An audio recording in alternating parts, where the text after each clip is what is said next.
Welcome back! Over the weekend, some extremely intriguing information regarding what may be the Nintendo Switch replacement surfaced. More and more information is coming out suggesting that this is going to be, a quite powerful update, possibly even beyond our initial expectations for a Nintendo platform. So far, everything seems fairly fantastic, but that's kind of the issue about Nintendo. You never really know what to expect from them because they're not above coming up with inventive console concepts. This serves as their main source of nourishment, and it turns out that they are experimenting with a novel yet well-known concept. We'll discuss all of that today along with some terrible news regarding a PlayStation studio.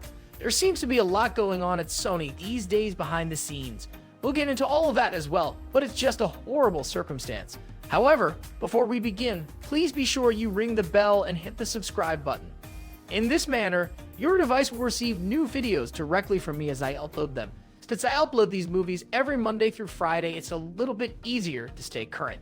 Thus, remember to press those buttons. Having said that though, let's just dive straight into the video. I'll start with Capcom, since they're hinting at a big secret game that will sell millions of copies by the end of their fiscal year, so whatever it is, it will be out by March 2024. Now, I think that they have really referenced this unannounced initiative twice. The fact that they are repeating themselves indicates that, whatever the nature of the game, it is proceeding as planned.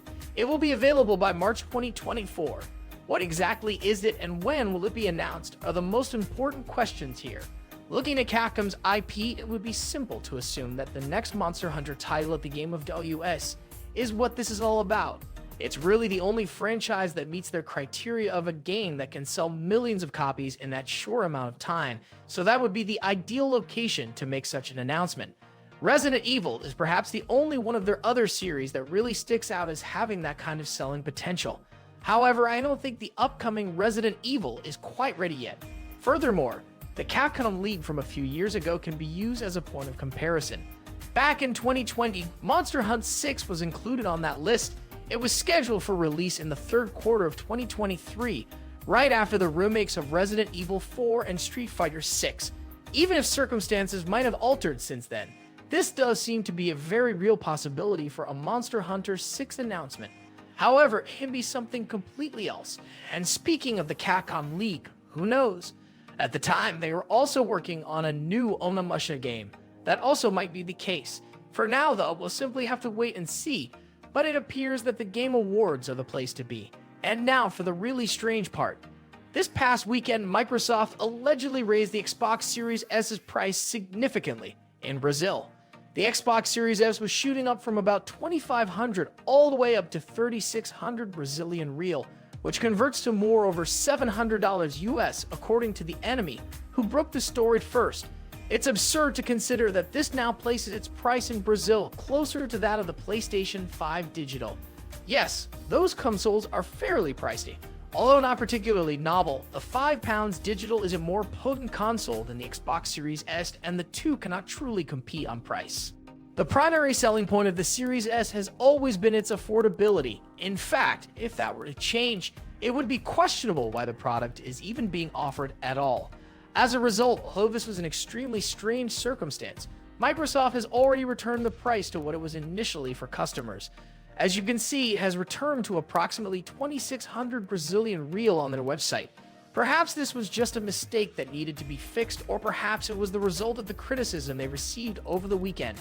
Perhaps Microsoft was just paying attention because Xbox fans were quite vocal about this scenario over the weekend. Well, in any case, things seem to be returning to normal for the time being. You can now feel secure if you were aware of the price increases in Brazil beforehand. Big W for supporters, but first, let's talk about Nintendo. A new patent has been uncovered online, and I think it may be the most intriguing finding yet about the Switch's successor. However, I must stress one point. Anything that Nintendo has patented does not guarantee that it will be made a reality. So please bear that in mind while we discuss this. Until Nintendo makes the announcement directly, nothing is confirmed. We can proceed as long as we are clear on all of it. However, what's actually happening is that a handheld gadget resembling a dual screen was patented. Based on the concept that they drew up, you can see from the photographs here that it looks a lot like the 3DS. The top screen can really be disconnected and then rotated into place. Albeit, this is where things get interesting. Now, my initial thought upon seeing this was, why? Why would you require a top screen that can rotate or detach? In what way might that be included into the design of a game? What is this trying to accomplish? Additionally, I believe it might be to address an issue with the hybrid dual-screen console design. When you think about it, developers might run into issues if a dual-screen Switch replacement were to be made. That means that when you're playing in dock mode, as opposed to portable mode, you won't have access to the second screen. Thus, how precisely would creators create their games? Do they pay attention to that second screen at all? That rotating or removable top screen, though, comes into play here. When you play it on your TV, it would effectively be like a Wii U tablet. It's also important to keep in mind that Nintendo has already tried to set up a dual-screen home console. With the Wii U, they've already accomplished it. And perhaps they might attempt it again with this patentable design by figuring out how to have a dual-screen arrangement in both docked and portable modes simultaneously. But if that's their goal, then the next thing to wonder is, what are they really docking? It is possible to use the top screen as a controller and just place the bottom screen into the docking station. I am unsure precisely. With this design, there are undoubtedly still some unanswered questions. Right now, I'm just kind of theorizing. However, leaving all of the conjecture aside for a second, the design itself isn't necessarily the most intriguing aspect of this patent. The real product may differ greatly from this notion if it is ever released onto the market, and that is a huge if. In the end, this is nothing more than an idea or a concept. It's fascinating to consider, though, that Nintendo is at least experimenting with the concept of a dual full-screen configuration. Additionally, it does seem reasonable for Nintendo in my opinion. Now, I'm not claiming that a dual-screen configuration will be there in the Switch successor. Not that I'm suggesting anything, but speculating is entertaining. Additionally, their Switch Online service is a great concept to consider. They must keep growing if they are to maintain the momentum created by the subscriptions. As of right now, Nintendo 64 games, Super Nintendo, Game Boy Advance, and even NES titles are available on Switch Online. However, a sizable chunk of Nintendo's history remains somewhat awkwardly situated. The 3DS and the Nintendo DS, which make use of that second screen. Thus, in a sense, their subscription service would benefit from a new dual-screen gadget. That's just something I'm putting out there. However, as I've already stated, this is ultimately simply a patent. It's highly likely that this will result in nothing at all. It is actually best to wait for Nintendo to officially confirm it. All of you should hear from me though. Do you think a dual-screen Switch replacement is a good idea of okay? Unfortunately, we do have one more thing to discuss, and these subjects are never enjoyable. Bungie, one of PlayStation's newest studios, has apparently experienced layoffs. It is unknown at this time of recording how many people have been affected in reality. Although it appears to be impacting a broad range of individuals, we currently don't have any solid information on that front. However, it also seems to be involved in a few delays. Both the next game, Marathon, and the Destiny 2 expansion, The Final Shape, have been postponed, according to Bloomberg. Marathon has been moved all the way into 2025, while The Final Shape is now scheduled for release in June of 2024. As I've said 100 times on this channel, I'm not too bothered about delays. I would rather they simply take their time and do things correctly.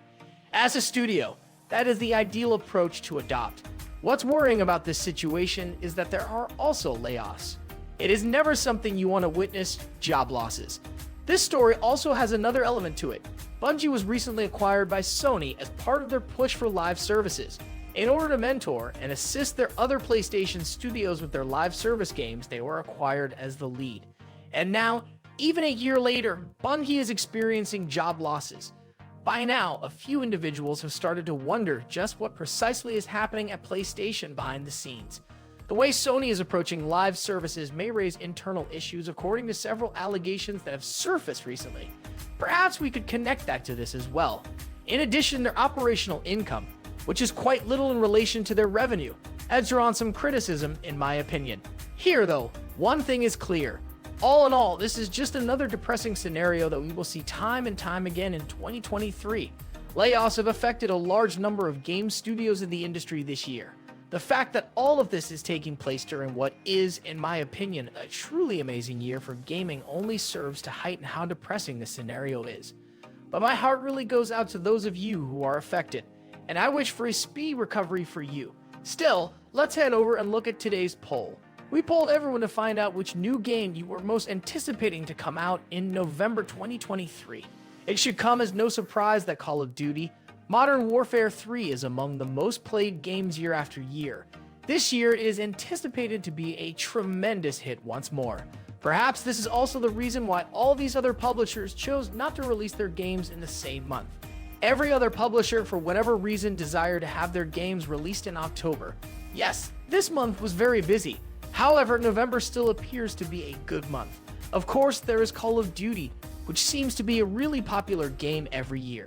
In the future, we'll sort of see what Microsoft does with that. We'll see whether they continue with it and release. Beyond that though, it appears Nintendo will also be having a very busy month.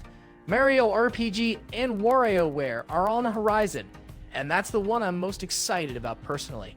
I'm honestly pretty excited to play this Mario RPG because I've never finished one before. Indeed, November seems to be a good month for gamers as well. Alright, that concludes this episode. However, in order to see more videos like this, don't forget to hit the subscribe and notification buttons. Peace out.